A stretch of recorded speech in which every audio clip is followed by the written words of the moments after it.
Hey, Servant's Heart. So I decided to begin to put together a handful of discipleship videos. I'm going to pick different topics throughout the first half of this year.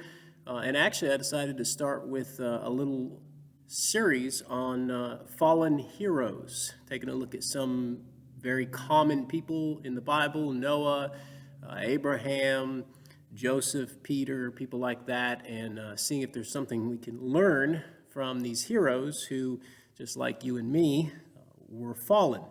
So we're going to take a look at some of that kind of stuff over the next couple of weeks, couple of months, as I try to put out, maybe once a week, a video for our ongoing discipleship. And if you have any suggestions, if there's somebody you'd like us to take a look at, by all means, email me, call me, text me, let me know, and we'll take a look at that person too. The very first person I want us to look at is Joseph. Joseph, found in Genesis, the later chapters of Genesis, near the end of Genesis, son of Jacob, rose to be second in command in Egypt. Many of you are familiar with Joseph. He is often used as an example, an illustration of forgiveness, and rightfully so, sort of. Understand that.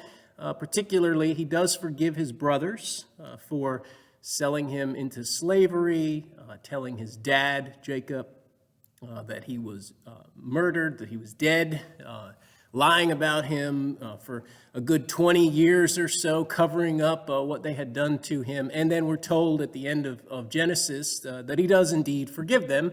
And in fact, in one of the most beautiful pictures of God's providence and sovereignty, in Genesis 50, in verse 20, we see that Joseph actually takes the mindset that what his brothers intended for evil, God intended for good. So yeah, I see why Joseph is an example of forgiveness. But I also want us to see, since he is a fallen hero, like all of our heroes except for Jesus, I want us to see that he also can be an example of unforgiveness. You don't hear a whole lot about this. I'm really not sure why. I've looked closely at Genesis 37, 39, 40, 41, 42, 43, 44, and eventually 45. Those are all the chapters about the life of Joseph in Genesis. I preached through it probably about 8 or 9 years ago. Some of you may have a vague recollection of that. I'm not sure why more people don't point this out. In fact, in my studies, it seems like people try to give Joseph a pass for some questionable things that he does. But we'll take a look at them here in just a moment. But to remind you of Joseph, he's introduced in Genesis 37 as a 17-year-old, the son of Jacob, one of Jacob's many sons, the sons of Israel. And so he's introduced in the beginning of the chapter as simply someone who brought a bad report about his brothers, his older brothers, back to Jacob. So that's how Joseph's introduced. He's 17.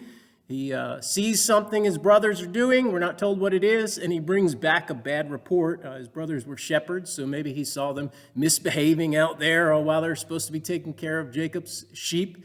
But somehow he sees something that they're doing that's wrong, and he runs back and he tells Dad about it. We also find out that Joseph is Jacob's favorite, and the whole family knows it. So he gives his son a coat. We call it the coat of many colors, a robe, a beautiful garment. And then we're told right away that Joseph has a couple of dreams. The first dream he has is that he and his brothers are out harvesting and gathering up all the wheat into sheaves, into bundles, and all of his brothers' bundles bow down to his. And so he wakes up and he tells his brothers about his dream. They're not happy because obviously it's an indication that they're going to bow down to Joseph, which we all know they do. But at the time, they're just upset.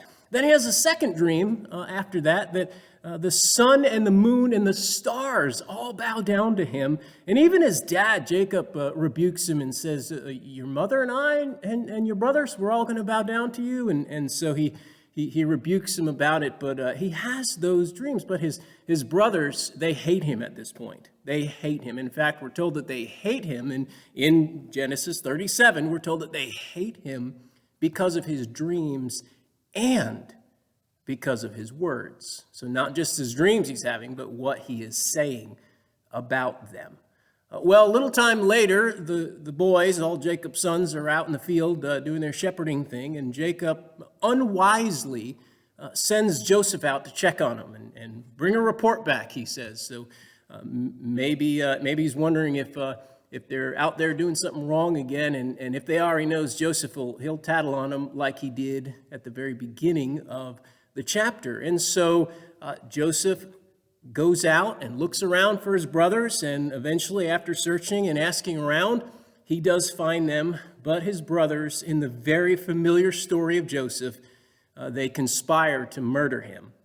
That's how much they hate him. All except Reuben, one of the brothers, who says, no, let's not kill him, let's just toss him in a pit, because Reuben wants to come back later and release Joseph and send him back home to Jacob. He at least has some compassion in his heart about it, doesn't want to murder his brother. But the rest of them, they want to. But they listen to Reuben, so they strip him of his robe, his beautiful robe. They toss him in the pit, and then they decide to go ahead and have lunch and figure out what they're going to do. Reuben's not there at that particular point. The rest of the brothers see a caravan going by on their way to Egypt, actually. And so they get this great idea in their head. Let's sell Joseph into slavery and send him on his way. So they do that, and Joseph is sold as a slave to the caravan, the Ishmaelites, as they are heading to Egypt. Reuben comes back, finds out what's happened. He's upset. The brothers say, oh no, what are we going to do? How are we going to explain this? They come up with a plan to kill an animal, put some blood on Joseph's robe, bring it back to Jacob and say, is this the robe you gave him? Which, of course, they know it is. He knows it is. And they begin this great lie. Lasts more than 20 years of Joseph being dead. So that's how we're introduced to Joseph in Genesis chapter 37. Then there's a brief break in 38, and then in 39 we pick back up with Joseph in Egypt, and he's been sold as a slave to Potiphar, who's an official, one of Pharaoh's officials. He eventually rises as a slave to be the head over the household. He catches the eye of Potiphar's wife, who continually tries to get him to come to bed with her. He resists her advances and doesn't do so. She conspires against him, just like his brothers did. She conspires and brings up the false charge of attempted rape to Potiphar. Potiphar, of course, upset, understandably upset, has Joseph thrown into prison. And so we continue to see a series of, indeed, unfortunate events happening in the life of Joseph. Much of this is very familiar to any of you who know his story in Genesis. While he is in prison, he meets the chief cupbearer and the baker, Pharaoh's chief baker and cupbearer. He interprets their dreams. They turn out to be true. The cupbearer is restored back to Pharaoh. The baker, of course, is killed.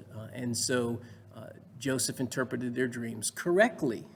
And eventually, 2 years later, the cupbearer remembers that when Pharaoh has a dream about the famine, 7 years of plenty followed by 7 years of famine that are coming upon the land of Egypt and beyond. And he remembers that Joseph could interpret dreams. So he says to Pharaoh, oh, there was this guy that interpreted the dreams correctly of the chief baker and myself. And so, as you know, Joseph is brought out of prison, interprets that dream to Pharaoh. Pharaoh puts him in charge of collecting everything for the upcoming famine, and eventually we see that he is second in command of all of Egypt.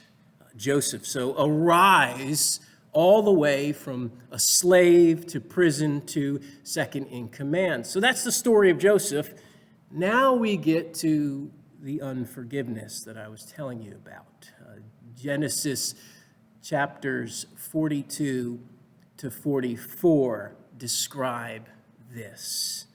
His brothers come down to Egypt to get some grain because the famine has been hard everywhere.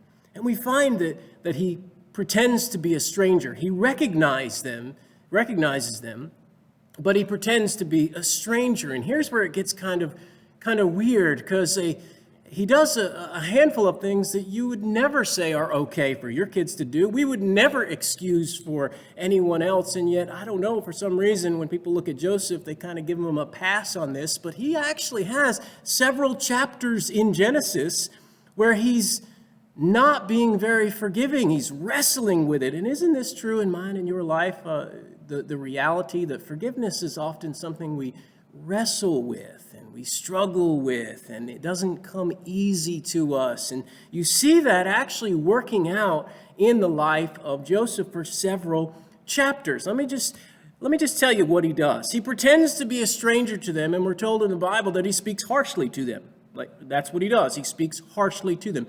3 times at the beginning of Genesis 42, 3 times he accuses them of being spies. 3 times. Speaking harshly to his brothers, 3 times he accuses them of being spies. Now, of course, you and I know that I'm sure there's a lot rolling around in Joseph's head. I mean, his brothers did betray him. They did strip him of his robe. They put him in a pit. They sold him into slavery. That's a lot of family drama to work through. That's a lot of unforgiveness to work through. And so he sees them. He's reminded of his dream because they bow down to him.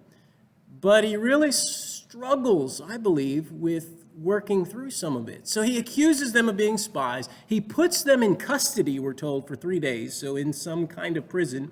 Was it the same one he was in? We don't know. Was it house arrest? We're uncertain. But for 3 days, he locks up his brothers. And then he brings them out and he says, you will only be cleared of the charges that you are spies if you will go back home, get your younger brother Benjamin, and bring him back. And then if you do that, then I'll see that you were telling the truth and you're not really spies. And then he has one of the brothers, Simeon, bound up in front of them. So he binds him up and he puts him in custody in prison of some kind and actually leaves him there until the rest of the brothers return, which we're uncertain if it's 6 months, a year, 2 years later. At some other point in the famine, they come back. And all during that time, Simeon, Joseph's brother, is in custody somewhere. And then he begins to play what we would call head games with his brothers. So they paid for the grain and they get ready to leave and go back. And he instructs his servants to put their money back in their bags of grain. So maybe it looks like they didn't pay, or I don't know what he's thinking they're going to think. They get really nervous when they find out that this happened. Very, very concerned. So if his goal was to mess with his brothers' heads, he does so successfully because they get away from Egypt on their way back to Jacob, and they see that the money is there in the bags, and so they're worried about that. He plays some head games. And then some time goes by. They go back and they tell Jacob that they can't return unless they take Benjamin. And of course, because Jacob has already lost Joseph, he doesn't want to lose Benjamin too, or at least he thinks he lost Joseph. He doesn't want to. So he says, no, we're not going to do that. But then the famine gets so difficult that finally he relents and he says, okay, go and get some more grain. Well, they head back on down. They're worried about the money, of course, although one of Joseph's servants say, no, you paid for it. So it must have been the Lord looking out for you because you did pay for the grain the last time you were here. But it's on their mind. They're still thinking about it. And Joseph invites them to a banquet when they come back. And there's a few times that he gets upset, that he weeps, that he is definitely heartbroken over the whole situation of his family. But he brings them back for a feast, and he seats them in the order of their age, and he restores Simeon to them. So Simeon comes out of custody wherever he was, and they're all seated at a banquet. Joseph's seated apart because Egyptians didn't eat with Hebrews at the time, so he's seated apart and doesn't eat with them.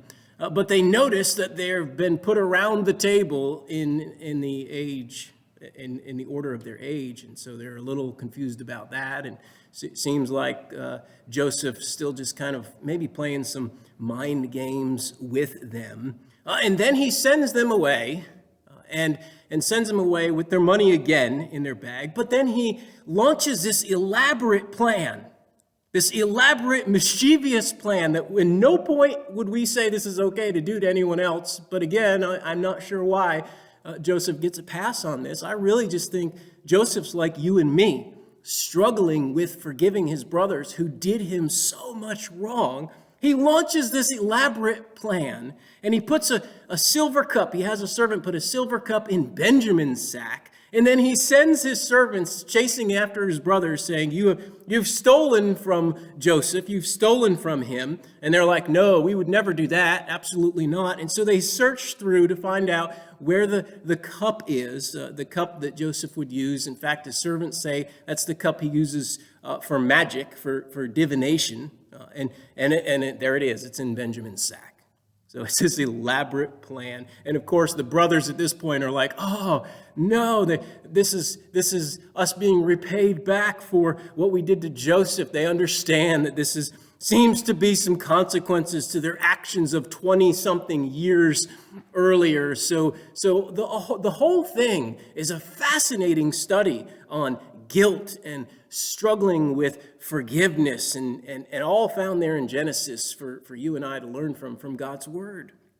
And so they all come back, and Joseph, of course, says that Benjamin now is going to be his slave because he stole that cup. And he actually lies to his brothers. Here's another thing. He lies and says, did you not think I would be able, by magic means, by divination, to know that you stole my cup? So not only is it a plan to put the silver cup in the sack of his brother Benjamin, to continue to play head games with his brothers, but he lies to them about it. Again, Joseph's really, I believe he's struggling here. He's like you and me. He's struggling with this. So he lies to them about it. And then Judah steps up and says, please, please, please, please take me. It would break my father's heart to lose Benjamin. He's already lost Joseph. To lose Benjamin would break Jacob's heart. Please take me. And then in chapter 45, finally, Joseph breaks down, weeps, sends everybody out of the room except his brothers, sends all the servants away, and then reveals himself. I am Joseph. Is my father really alive? And in that moment, you see, he really has come to a place of forgiveness. So there's our first fallen hero, Joseph, a man people often use as an illustration of forgiveness. And yeah, he gets there, but he also is a great example of how unforgiveness can sometimes really be a struggle that you or I or he has. But in the end, he forgives his brothers, and God uses Joseph to save his entire family, and it's a beautiful picture of redemption. But just like everything else in the Bible, and just like everything else in my life and your life, it's messy. It's messy. So I hope you're encouraged by our first installment of Fallen Heroes. If you are struggling with issues like unforgiveness or bitterness or things like that, you're not alone. You're not alone. And these things are written in the scriptures to encourage you that there is help, there is hope. And even the most fallen heroes, with God's help, can do the right thing, just like you, just like me. Talk to you next time.